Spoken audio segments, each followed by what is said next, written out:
go, Shane here with you again for Guitar at Work.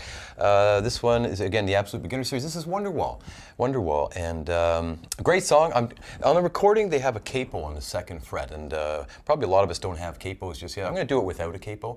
You can still play the song without a capo. It just won't match up to the pitch of the recording. That's totally fine if you're just learning it. Totally fine until you want to play with the recording. Then we'll put a capo on the second fret. A word about these chords here. Every single chord in the song, you're going to keep your ring finger and your pinky right there, right where they'd be, let's say, for a G shape, typically. They're going to be for that G shape that you know. It begins, you'll notice the main riff, bottom of page 2 of your sheet here. E minor, I'm going to keep ring and pinky there and then grab an E minor shape here with my first and second fingers. Now, technically, that is an E minor 7th chord, E minor 7, like that. All 6 strings are available to you. Let's just sketch those chords, one good strum on each one. E minor 7. Now only one finger should have to move to get you to G. That's going to be your middle finger. Boink, he's going to crawl over to G. It's okay if your first finger has to creep over sympathetically to enable that stretch. There you go. So I'm going to back it up again. Here's an E minor 7. Here's a G. Good stuff. Now D sus4, again, ring and pinky, they stay put. Ring and pinky fingers are staying put, and here's your first finger coming down to what is the second fret of that G string. So now there's 2 X's on that chord. We're going to try to avoid these 2 strings right there. So we're going to begin the strum from the D string. That is a D sus4. There we go. One more time.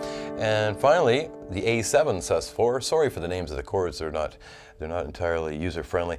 My first finger is just going to move over one string thicker, and that is A7 sus4. There we go. That's the one. Good. 1 X in that chord to watch out for. Again, we're trying not to hit that big fat string there. So in review here, here's E minor 7. There we go. Middle finger's moving over. Get you to a G there. To a D sus4. Come in here. And A7 sus4. Great. Now that would be a good place to shut the video down and to get to know those shapes and practice moving them around if they're brand new to you.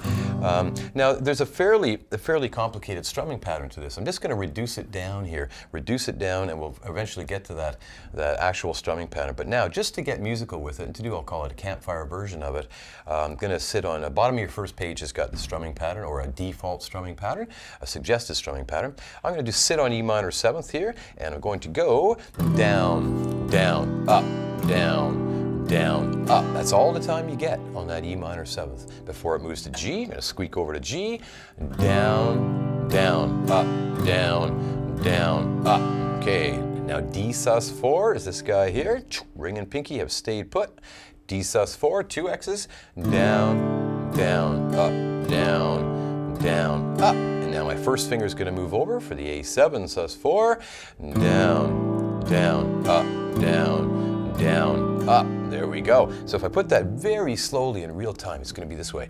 E minor 7, down, down, up, down. Going to G, down, up, down, down, up, down. D sus4, down, down, up, down. A7 sus4, down, down, up, down. E minor 7, back, repeat, repeat. E minor 7. Here's a G, down, down, up, down. D sus4, down, up, down. A7 sus4. Good. Often referred to as the main riff. Let's call that the main riff. And like previous videos and previous songs, we're using that last upstroke in the pattern to begin moving, so we get to that new chord on time. Let's do that one more time. Okay, here's E minor 7 slowly. 3, 4, going 1 and da, 2 and da, G, 1 and da, 2. D sus4, 1 and 2. A7 sus4, 1 and one more time around. E minor 7, down, down, up, down. G coming, down, down, up, down. D sus4, A7 sus4. There we go. Great. So that's your main riff. In the boxed in area on your sheet, I'll call it the pre-chorus, as the name might suggest, happens just before the chorus. So that verse section, or main riff we did, goes round, around, around, repeat, repeat, repeat. Finally, we get to that boxed in section, which brings about a C add 9. This is the only other chord you're going to need for the song. C add 9. Which looks an awful lot like a G, as you're noticing. It looks an awful lot like a G. So here's a G shape. I'll back it up. Here's a G. I'll bring my middle and first fingers down toward the floor, and I have a C add 9. Often replaces a C. It's a sort of a richer sound. C add 9, just like that. Make sure you have a good handle on that. There's one X in there to watch out for, so you want to avoid that low string. So the pre-chorus does this. Same strumming pattern. You go C add 9, down, down, up, down. D sus4, as you see. Pattern. Here's E minor 7. Right on. There you go. And that's a long E minor 7, twice the length. C add 9. D sus4. E minor 7. 2 and 3. And back to C add 9. And 1. And a good D sus4. Now at this point, you're seeing on your sheet, you're seeing the word punches written. Now punches can mean a lot of different things. In this song, he plays just one shot each. I'm going to do this. 1 G, there we go, 1 D sus4, 1 E minor 7, 1 G. Now A7 sus4, it says strum in holes. So we just go to A7 sus4 and boom. We're in a holding pattern until that chorus kicks in. So that. Sit on A7 sus4, and it'll be the chorus after that. Let me play those punches one more time, starting from the G, 3, 4, D sus4, E minor 7, a G, and then A7 sus4. 1 and 2, and we're in a holding pattern, and the chorus is going to kick in. Good.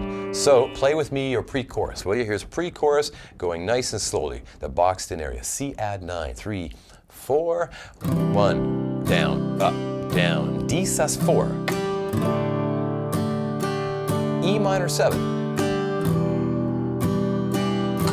Long one. C add 9. D sus4. E minor 7. Long one. Here it comes. C add 9 again. There were many. There's a D sus4. Things that would. Here's your punches in real time. G. D sus4. E minor 7. Back to G. A7 sus. And we're sitting and waiting for the chorus to kick in. Stay there. And 1. And 2. And 3. And 4, and apologies, that may have been too long to sit on that A7 sus4, that's okay. Now the chorusy bit, the chorus is going C add 9,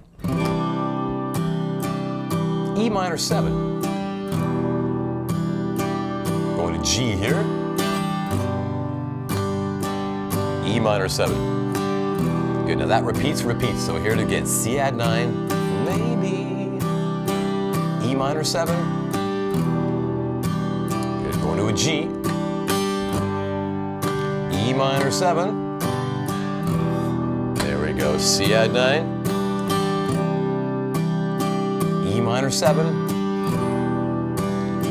G, and they're going to E minor 7 and stop here. Boom. There's a big drum fill, and then the whole thing's going to repeat. Those are your sections. You've got the main riff, which we did. You've got the pre-chorus, and then you've got the chorus, and it's going to repeat out just like that. So try to get a handle of that. We'll play it through slowly in class, give you all the time you need to change chords, etc. But also the strumming pattern, which I almost hesitate to get into because it is tricky to get into. I'm going to start for the main riff. For those of you that are interested, the strumming pattern, E minor 7, I'm going to go down, bass, down, up, then I change to G. Down, up, bass, down, down, up. D sus4, down, up, bass, down, down. On the A7 sus4, up, up, up, down, up, down, up. And that is a whole lot to take in, I realize. Let me play it slowly in real time. We'll give you a sheet for this so you can stare at it. Here's E minor 7, 3, 4, down, bass, down, up, bass, down, bass, down, up, down, up. And again, that's complicated. So that's why we reduced it to just that nice default strum one like we did earlier. Here's a G. That would be a campfire version of that, and which is perfectly respectable to get you going. Let me play the actual pattern a few times around for those of you that want to jump ahead a little bit. Here's 3, 4, E minor 7, down, G, D sus, down, up, bass, A7, down, up, down, E minor 7, down, bass, down, G, up, bass, down, a D sus, down, up, down, up. It's tricky to call out the chord names and the strumming directions as well. So I hope that made some sense. Don't feel bad if you can't get that actual strum going on. It is a tricky pattern, without a doubt. So get the campfire version down. We'll play it through in class and enjoy. We'll see you for the next video. Bye-bye now.